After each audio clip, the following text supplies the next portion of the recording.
welcome to the Narrowing Path, Walking the Spiritual Walk. My name is Steve Van Eiderstein. Thank y'all for joining me today as I go through and we do our daily reading from James Allen's Daily Meditations, which is a book of 366 meditations throughout the year. So we got the leap year included. I actually recorded that one this year in 2003, though it wasn't needed. And I read this for the first time on the podcast with y'all. So this will be fresh to you and fresh to me. So you'll get my genuine response, reactions, observations, and what I relate to about the reading. And we'll go from there. I'm excited for what this one is. It's been an encouraging couple of days, that's for sure. So here we go. April 12th of James Allen's Daily Meditations. Force and strife work upon the passions and fears, but love and peace reach and reform the heart. He who is overcome by force is not thereby overcome in his heart. He may be a greater enemy than before, but he who is overcome by the spirit of peace is thereby changed at heart. He that was an enemy has become a friend. The pure-hearted and wise have peace in their hearts, and it enters into their actions. They apply it in their lives. It is more powerful than strife. It conquers where force would fail. Its wings shield the righteous. Under its protection, the harmless are not harmed. It affords a secure shelter from the heat of selfish struggle. It is a refuge for the defeated, a tent for the lost, and a temple for the pure. When divine good is practiced, life is bliss. Bliss is the normal condition of a good man. I love it whenever we talk about peace. Let me tell you, peace and bliss and just that the gifts of walking this walk gives us. Sometimes I love talking about like the promises or the results from doing this work, because I need the encouragement sometimes to just believe that if I continue to do what I do, I'm going to get results that I don't even have the ability necessarily to comprehend sometimes. And my life turns out in ways I didn't know was even possible, right? So when we hear about these things, it lets me take a look at myself and say, have I got that? Am I there? And sometimes I can say yes these days, and that's a pretty cool thing to know I've achieved some of these things, some of these internal pieces and these gifts of walking the spiritual life and living this way can bring a person. But other times I find it just a bit of encouragement because I believe in this journey and doing this work wholeheartedly. So let's go ahead and we'll get into it. The first line goes like this: force and strife work upon the passions and fears, but love and peace reach and reform the heart. I love that. Force and strife work upon the passions and fears. So it's telling you right now, if you have to use force, if you have to use strife, you're operating from a place of fear, of control, of passion, like animalistic self-gratification, something like that. You're coming from a place that is not a good place to come from. Your heart's intention is not pure when you're having actions of force and strife. But love and peace reach and reform the heart. Gentler, softer way, right? Love and peace. Those are the things that we can recognize and we respect and will give us a permanent and eternal change to who we are, to our souls, to our hearts.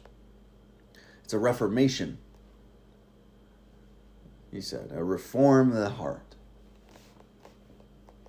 pretty powerful use of, or a pretty powerful word to use there. He who is overcome by force is not thereby overcome in his heart. Okay, I get what he's saying here now. Sorry, when I first read a couple of these sentences, when I first read it, I tripped over the words a little bit. The wording's a little difficult, and I'm also very tired today. But he who is overcome by force is not thereby overcome in his heart. That means a forced external change, a force to exhibit forced or have force pushed upon you, means that the change will be temporary because it's not a willful change. It's a forced change. When you're trying to force yourself to change, or when you're trying to force others to change, it does not change the heart. It does not change the thought. It only changes the action. Without the change of heart behind it, that change will be temporary.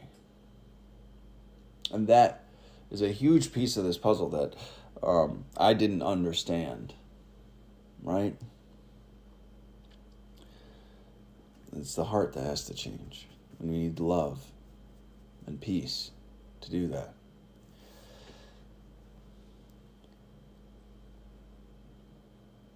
He may be a greater enemy than before, but he who is overcome by the spirit of peace is thereby changed at heart.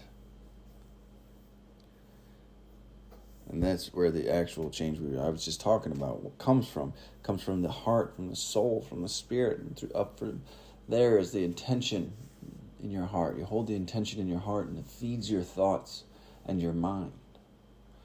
And from there, you can take the right actions. So peace, that's a huge thing.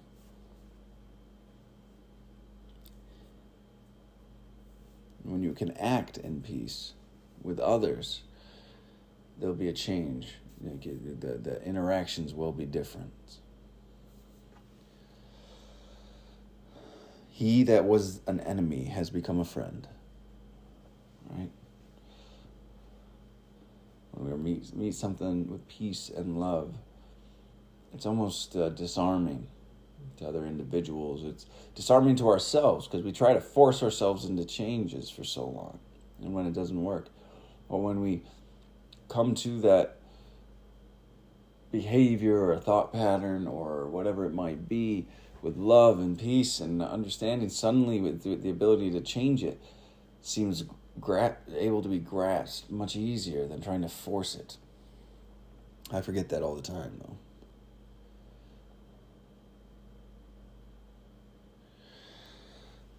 He goes on to say, the pure-hearted and wise have peace in their hearts. It enters into their actions. They apply it in their lives. The pure-hearted and wise. We talk about that purification of our hearts and our intentions, right?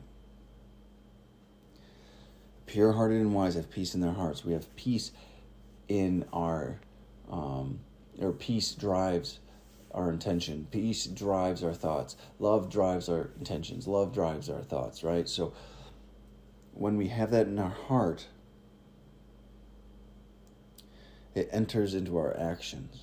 So we take better actions. We take healthier actions. We take these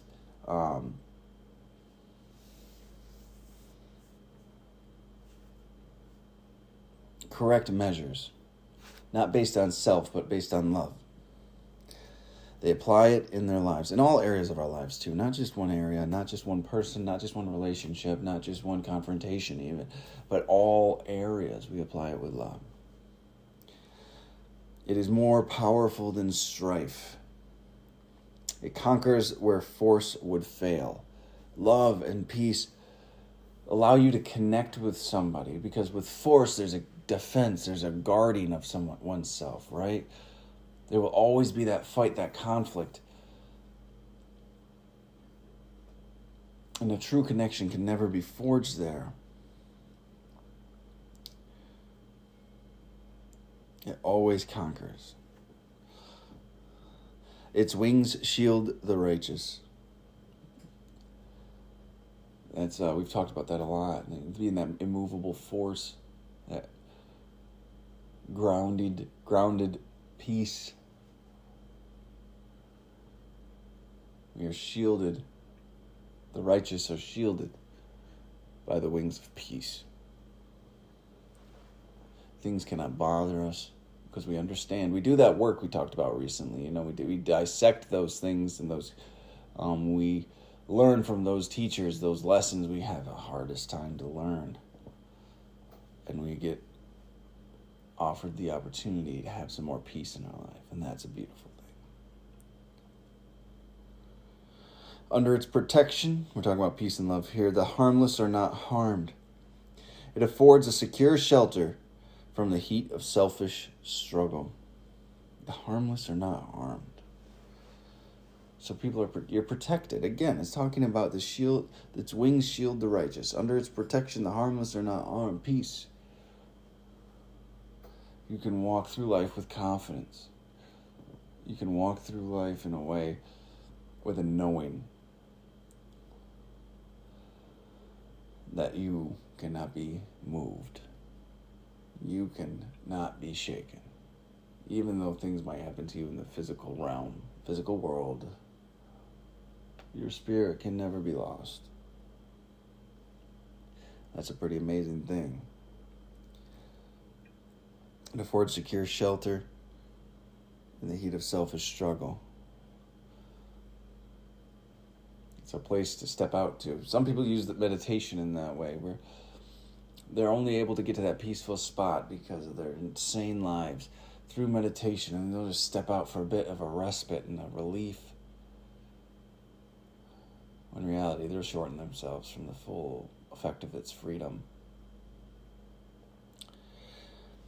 It is a refuge for the defeated, a tent for the lost, and a temple for the pure. Peace and love. What a beautiful picture he's painting here. A refuge for the defeated, a tent for the lost, and a temple for the pure. Just our shelter, our protection, our safety, our security lies in love and peace, he's saying here. And again, that cannot be taken from you. It's yours to hold on to. And that's a power and a strength that I didn't know the depth of for a very long time. And it was just amazing. He closes it out with, when divine good is practiced, life is bliss. Bliss is the normal condition of a good man. And I believe that. I don't know how common of a belief that is or how many are in agreement, but I do believe, and it's been my experience, when I am living rightly, when I am living and serving goodness or God or truth or your creator or the universe or Mother Nature, when I live in service to that and I'm living a good life and I am a good man, bliss and joy and happiness and contentment with life really are not even an arm's reach away. They're always nearby. They're always right close to me. Life is joyous and beautiful. And it's in our full capability to always, or as often as possible, have this bliss, to have this joy, to see this beauty. So, an absolute stunner again about two of my favorite qualities and principles, peace and love. Great reading today. I'll be looking forward to tomorrow, April 13th, and we'll see where they go from here. So I will see y'all again tomorrow then. Until next time, thanks.